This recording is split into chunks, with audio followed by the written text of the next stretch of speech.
Jeshi la polisi mkoani Morogoro linamshikilia mwanaume mmoja aliyefahamika kwa jina la Omari Mwanamtwa mwenye umri wa miaka 60, dereva taksi mkazi wa Morogoro, ambaye alikuwa anatafutwa na vyombo vya usalama tangu mwaka 2016 kwa tuhuma za mauaji ya mwanamke aliyekuwa abiria wake aliyefahamika kwa jina la Ulumbi Stefano mwenye umri wa miaka 61, mkazi wa Kihonda. Kwa mujibu wa kamanda wa polisi mkoa wa Morogoro, amesema tukio hilo lilitokea Machi 2016 katika eneo la kijiji cha Kasanga Mashambani, manispaa ya Morogoro, ambapo mwanamke huyo inasemekana aliuawa na mwili wake haukuonekana hadi sasa.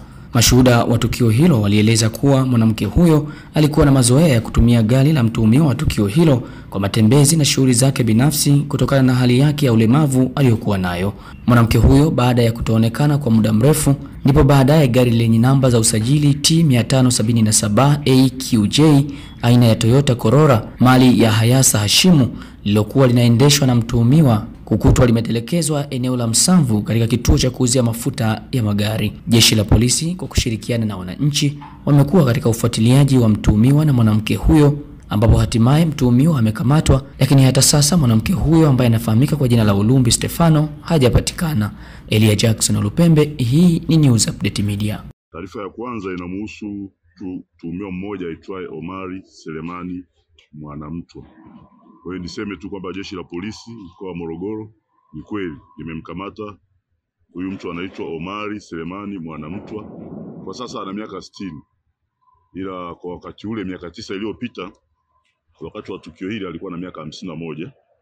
Huyu alikuwa ni dereva taksi, lakini pia ni mkazi wa hapa Morogoro maeneo ya Chamwino, na alikuwa akitafutwa tangu mwaka 2016 kwa tuhuma za mauaji ya mwanamke aliyekuwa anajulikana kwa jina la Ulumbi Stefano.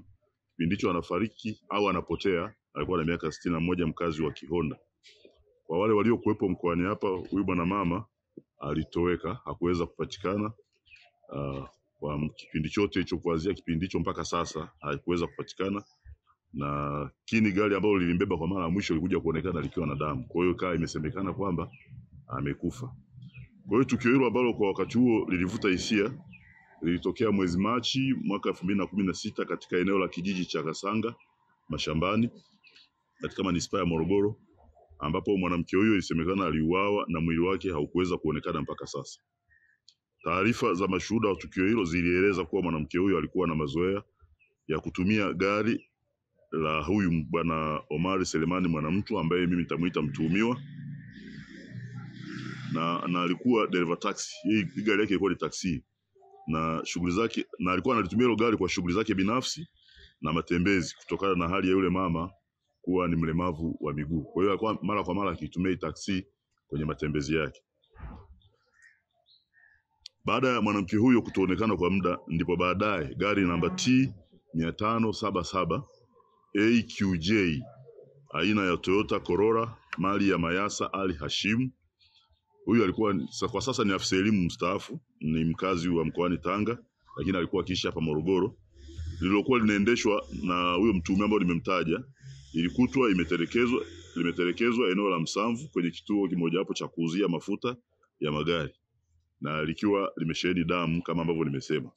Kwa hiyo wakati wote huo jeshi la polisi kwa kushirikiana na wananchi wema walikuwa kwenye ufuatiliaji wa marehemu pamoja na huyo mtuhumiwa, lakini hatimaye huyu mtuhumiwa amekamatwa.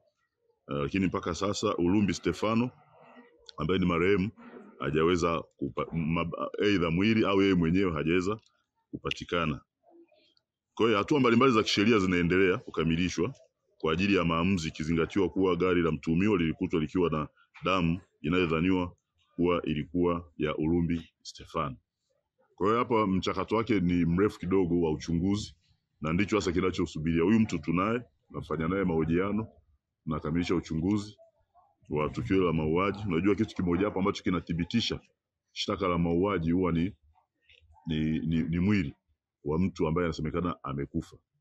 Lakini pia kisheria huko muda ambako mtu kama atasemekana amekufa na akapotea akaonekana, basi kisheria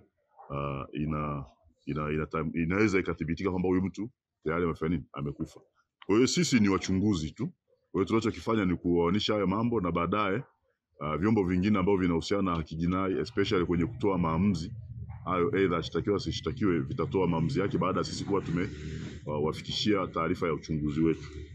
Hello my beautiful people, karibuni Idazara, ni wauzaji wa multivitamin, supplements pamoja na body care. Tunapatikana Mwanza mjini, junction ya Deluxe, barabara inayoshuka kwenda U-turn. Lakini pia tunapatikana kwenye platform za social media zote kwa jina la Idazara. Karibuni sana Idazara, awaken your inner glow.